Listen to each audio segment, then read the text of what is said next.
Hi guys, कैसे हो आप लोग? आशा करता हूँ आप लोग एकदम मस्त होंगे और प्रोग्रामिंग भी अच्छे से कर रहे होंगे। ठीक है। तो आज हम लोग कुछ प्रोग्राम्स करेंगे कंडीशनल स्टेटमेंट पर। ठीक है। तो चलते हैं अपने पाइथन पे और शुरू करते हैं हम।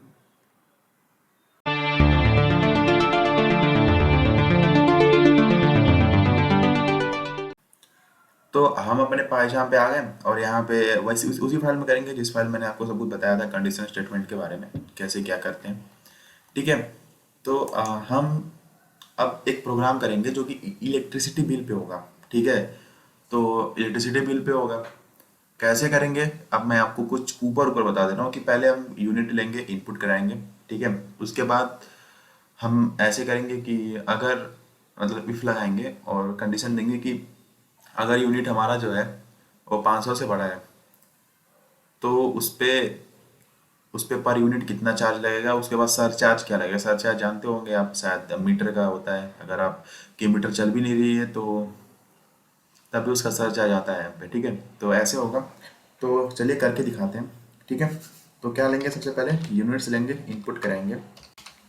तो इंट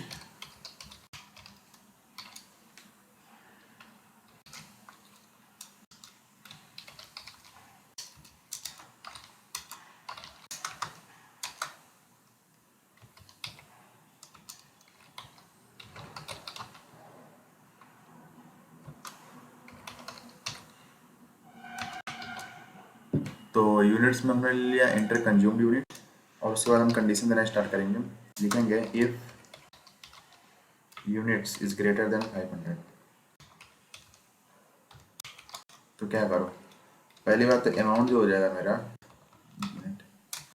शायद कीबोर्ड का सेल खत्म हो गया है ना, इसलिए शायद वर्क नहीं कर रहा है प्रॉपरली। तो अमाउंट, और अमाउंट के बाद लिखेंगे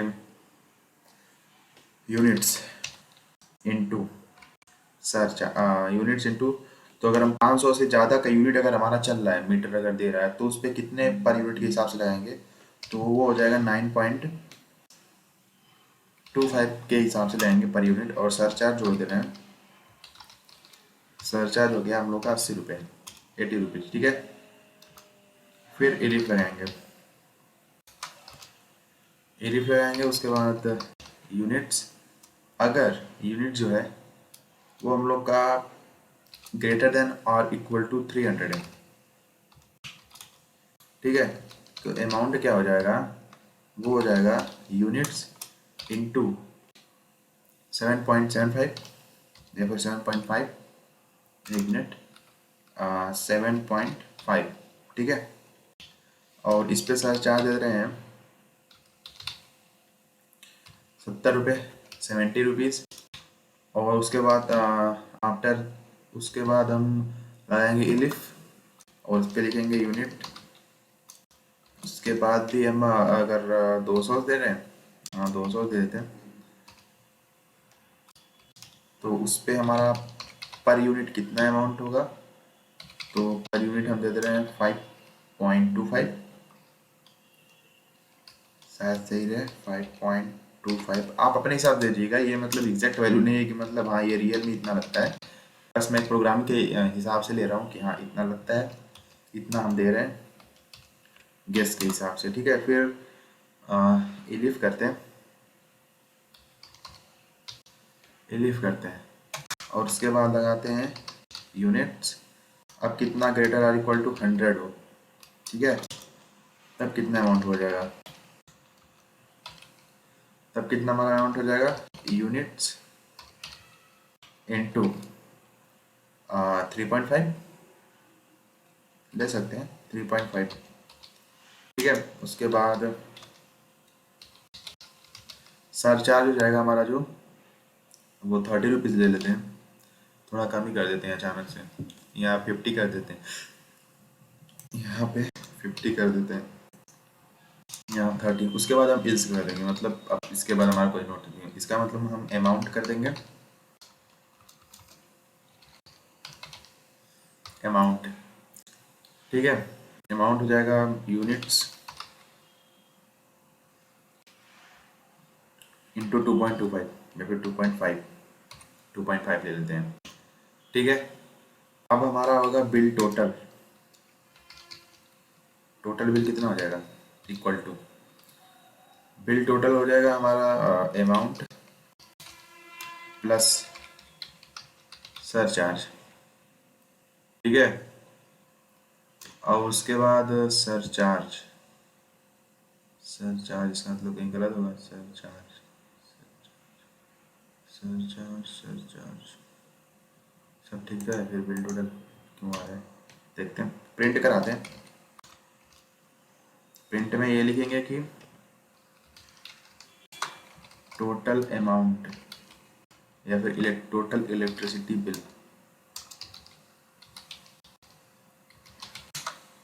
इलेक्ट्रिसिटी बिल जो होगा वो हमारा हो जाएगा, एक मिनट, वो हो जाएगा हमारा बिल टोटल, ठीक है। इलेफ इलेफ इलेफ इल्स टोटल अमाउंट इतना, एक मिनट, यहाँ पे भी हमें सर्च चार्ज देना पड़ेगा। सर्च चार्ज हो जाएगा वो 20 रुपीज़ हो जाएगा, ठीक है। तो अब देखो सर्च चार्ज पे हमारा रेटेड बन के नहीं आ रहा है। अब इसको रन कराते हैं। अब मान लो कि मेरा यूनिट जो है वो चल रहा है 375, कितना है, इतना मेरा बिल आ गया, ठीक है। तो अगर मैं आप लोग को शायद ये क्वेश्चन उठ रहा हो या फिर ना उठ रहा हो, लेकिन मैं ये बता दूं कि यहाँ पे इफ है तो मैंने यहाँ पे क्यों बिल टोटल किया, क्यों नहीं मैं यहाँ पे सब पे करता गया। तो एक देखो, इस पाइथन प्रोग्रामिंग अगर कंडीशनल स्टेटमेंट लगा रहे हो तो उसमें इंडेंटेशन जो होता है वो बहुत ही समझ लो इम्पोर्टेंट होता है कि आप किस तरह इंडेंटेशन लगा रहे हो। मान लो कि अगर जो मैं बिल टोटल यहाँ पे लगाया हूँ, इसका मतलब ये हो गया कि ये पूरे होल प्रोग्राम का ये जो वर्क करेगा हमारा, प्रिंट भी देगा और बिल टोटल के हिसाब से हमारा, यानी जितना भी ये सब मैंने कर रखा है, ठीक है, तो उसके हिसाब से हमारा बिल टोटल देगा। लेकिन अगर मुझे बिल टोटल सब पे लगाना पड़े कि बिल टोटल यहाँ पे भी लगाओ, यहाँ पे भी लगाओ, यहाँ पे भी लगाओ और यहाँ पे भी लगाओ, तो बिल टोटल का मतलब हो जाएगा कि मुझे अब बिल टोटल कहाँ पे लगाना पड़ेगा, यहाँ पे लगाना पड़ेगा। यानी इफ कंडीशन के अंदर ही मुझे बिल टोटल देना पड़ेगा, सब पे देना पड़ेगा। लेकिन अगर मैं चाहता हूँ कि सिर्फ मुझे, मतलब उससे तो मेरा प्रोग्राम लंबा हो जाएगा, लेकिन अगर मैं चाहता हूँ कि इसको शॉर्ट बना दूँ तो मुझे बिल टोटल कहाँ लगाना पड़ेगा, यहाँ पे सीधे लगाते हैं, जो कि मेरा एक पूरा मतलब होल प्रोग्राम का जो हमारा आउटपुट देगा, ठीक है। प्रिंट भी अब मुझे सब पे प्रिंट लगाना पड़ेगा, तो मैं इस सबके कंडीशन के अंदर ही लगाऊंगा प्रिंट, ठीक है। तो और मैं प्रिंट अगर यहाँ पे लगाता हूँ तो ये पूरे होल प्रोग्राम का मुझे प्रिंट करके देगा, जो भी मेरा कंडीशंस होंगे अप्लाई होगा, ठीक है। तो इस तरह हमारा हो गया ये इलेक्ट्रिसिटी बिल का प्रोग्राम। तो मेरे ख्याल से इससे तो आप लोगों को ये क्लियर हो जाएगा कि कंडीशनल स्टेटमेंट कैसे यूज़ होता है, ठीक है। और अगर मान लो कि हमें मतलब मेनी कंडीशंस देना हो तो हम इलिफ का यूज़ करेंगे सभी कंडीशंस को देने के लिए। एक और प्रोग्राम करते हैं, अब वो होगा, इसको हम कमेंट आउट कर देते हैं जिससे आपको बाद में सुविधा होगी। आप इसको देख लीजिएगा, पढ़ा है, आप इसको चाहें तो कॉपी पे नोट कर लीजिएगा और इस पे आप विचार भी कर सकते हो, ठीक है। तो एक और आपको देते हैं, और वो होगा कि असेंडिंग ऑर्डर में किसी भी नंबर को कैसे करें, असेंडिंग ऑर्डर में किसी भी नंबर को प्रिंट कैसे करें। सबसे पहली बात मैं लिखता हूँ program to print numbers in ascending order, इसको मैं कमेंट आउट कर देता हूँ, ठीक है। अब मान लो कि मैं 3 नंबर, 4 नंबर, 5 नंबर जो भी लेता हूँ, मैं तीन ही नंबर लेता हूँ और उसमें असेंडिंग ऑर्डर को प्रिंट कराने की कोशिश करता हूँ। तो मैं नंबर 1 करूँगा, नंबर 1 में इंट करूँगा, उसके बाद इनपुट, इनपुट के बाद आप इसमें लिखोगे इंटर फर्स्ट नंबर, ठीक है। एक मिनट, क्या हो गया, हाँ, इंटर फर्स्ट नंबर। अब इसको करो कॉपी, कंट्रोल सी, ठीक है। यहाँ पे num2 हो जाएगा, यहाँ पे num3 और यहाँ पे हो जाएगा inter second number, inter second number और फिर इंटर थर्ड नंबर, ठीक है। अब यहाँ से कंडीशन देना स्टार्ट करेंगे, if num1 is less than num2, ठीक है, and num1 is less than num3। अब कंडीशन के अंदर कंडीशन दे रहा हूं, if num2 is less than num3, तो मेरा प्रिंट कर दो, या फिर जो मेरा एक्स वाई जेड होगा, एक्स वाई जेड, एक minute, X Y Z equal to क्या होगा मेरा, num1 num2 num3। X Y Z एक तरह से हम लोग वेरिएबल की तरह ले लिए हैं, ठीक है। तो इस पहले मैं पूरा लिख लेता हूँ ये कंडीशन, अब फिर इल्स देता हूँ, इल्स आप प्रिंट करो, मैं इसको कॉपी कर लेता हूँ, ये यूज आएगा हर जगह, तो कंट्रोल सी, इल्स के नीचे मैं कंट्रोल वी कर देता हूँ और यहाँ पे num3 कर देता हूँ। कंडीशन में भी आपको समझाऊंगा, आप चिंता मत कीजिए कि कैसे क्या लिखा है, ठीक है। तो मैंने क्या लिखा है कि इफ मतलब if num1 less than num2 होगा, और फिर num1 जो है num3 से भी लेस देन होगा। तो असेंडिंग ऑर्डर का मतलब क्या होता है कि जो सबसे कम है, जो सबसे लेस है, उसको आप फर्स्ट पे रखते हो, और उसके बाद उससे ग्रेटर उससे ग्रेटर उससे ग्रेटर को रखते जाते हो, ठीक है। तो इसका मतलब हो गया हमारा असेंडिंग ऑर्डर, और जो सबसे बड़ा होगा वो होता है लास्ट में। तो अगर num1 मेरा num2 से लेस है और num1 num3 से भी लेस है, तो num1 पहले आएगा, ठीक है। और उसके अंदर फिर मैंने कंडीशन दे दिया कि अगर num2 num3 से भी लेस है, मतलब num2 अगर num3 से लेस है, तो सिंपल सी बात है num2 दूसरे नंबर पे आएगा, तो num1 num2 num3, ये असेंडिंग ऑर्डर हो गया। लेकिन इल्स अगर num2 num3 से लेस नहीं है, num3 जो है वो num2 से भी लेस है, समझते जाइए, जो मैं बोल रहा हूँ उसको ध्यान से सुनिए। अगर num2 num3 से लेस नहीं है, कम नहीं है, ठीक है, num3 कम है, तो आप क्या करोगे, num1 लिखोगे पहले, फिर num3 लिखोगे, फिर num2 लिखोगे, ये हो जाएगा हमारा असेंडिंग ऑर्डर। और इसी तरह आप प्रोग्राम को 3 बार रिपीट कराओगे, क्योंकि पहले पे num1 मेरा छोटा हो गया। अब मैं लिखता हूँ, मैं इसको और प्रोग्राम को ही कॉपी कर लेता हूँ, कंट्रोल सी, ठीक है, और यहाँ पे करता हूँ पेस्ट, ठीक, और यहाँ पे लिखूंगा इलिफ, इलिफ, और यहाँ पे हो जाएगा num2। अब जो हो गया, num2 हमारा num1 से छोटा हो गया, और num2 जो है num3 से भी छोटा हो गया। इफ, अब उसके बाद हम लिखेंगे num1, अगर यदि num1 num2 से छोटा है, सॉरी num1 num3 से छोटा है, तो आप पहले क्या लिखोगे, पहले तो सबसे पहले तो हमारा num2 छोटा हो गया, उसके बाद अगर num1 num3 से छोटा है तो num1 लिख जाएगा, और फिर num3 हो जाएगा। नहीं तो जो num2 है, अब यहाँ पे num2 और यहाँ पे num3 हो जाएगा, उसके बाद num1 हो जाएगा, ठीक है। और उसके बाद अब हम सीधे इल्स करेंगे, कंट्रोल सी, कंट्रोल भी, और यहाँ पे हो जाएगा एल्स, ये लास्ट कंडीशन हो गया हमारा। अब यहाँ पे लिखेंगे num3 अगर num1 से छोटा है,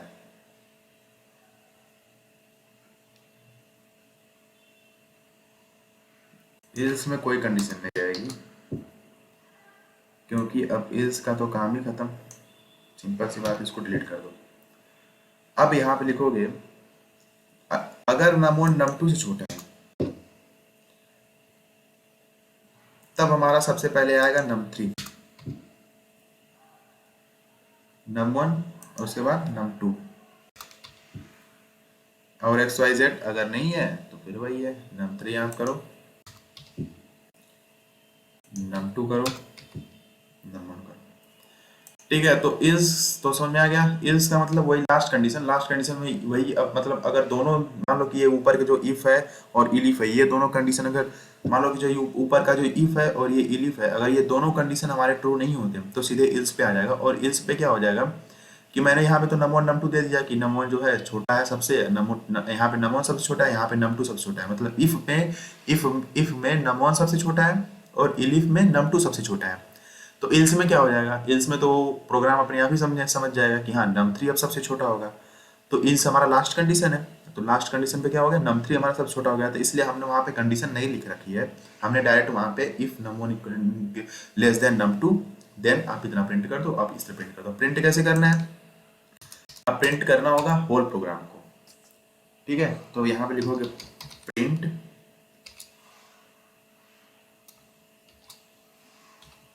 नंबर्स इन असेंडिंग ऑर्डर, ठीक है, X Y Z, X Y Z. देखते हैं पहला नंबर क्या आ गया 4, दूसरा नंबर 7, तीसरा नंबर 3, इंटर करते हैं 3 4 7, कर रहे हैं ना प्रिंट हमारा असेंडिंग ऑर्डर में। तो ये हो जाएगा हमारा असेंडिंग ऑर्डर का प्रोग्राम। अब तो मेरे ख्याल से आपको कोई इफ कंडीशनल स्टेटमेंट में कोई प्रॉब्लम नहीं होने वाली है, आप प्रोग्राम की तरह करते रहिए। और हाँ, अगर आपको ये समझ नहीं आया तो एक बार फिर से मैं आपको बता दे रहा हूँ, यहाँ पे मैंने 3 नंबर इनपुट कराए num1 num2 num3, और उसके बाद मैंने कंडीशन देना स्टार्ट किया। कंडीशन में मैंने ये दिया कि अगर num1 सबसे छोटा है तो num1 num2 से भी छोटा होगा, num3 से भी छोटा होगा, तो num1 is less than num2 and num1 is less than num3, ठीक है।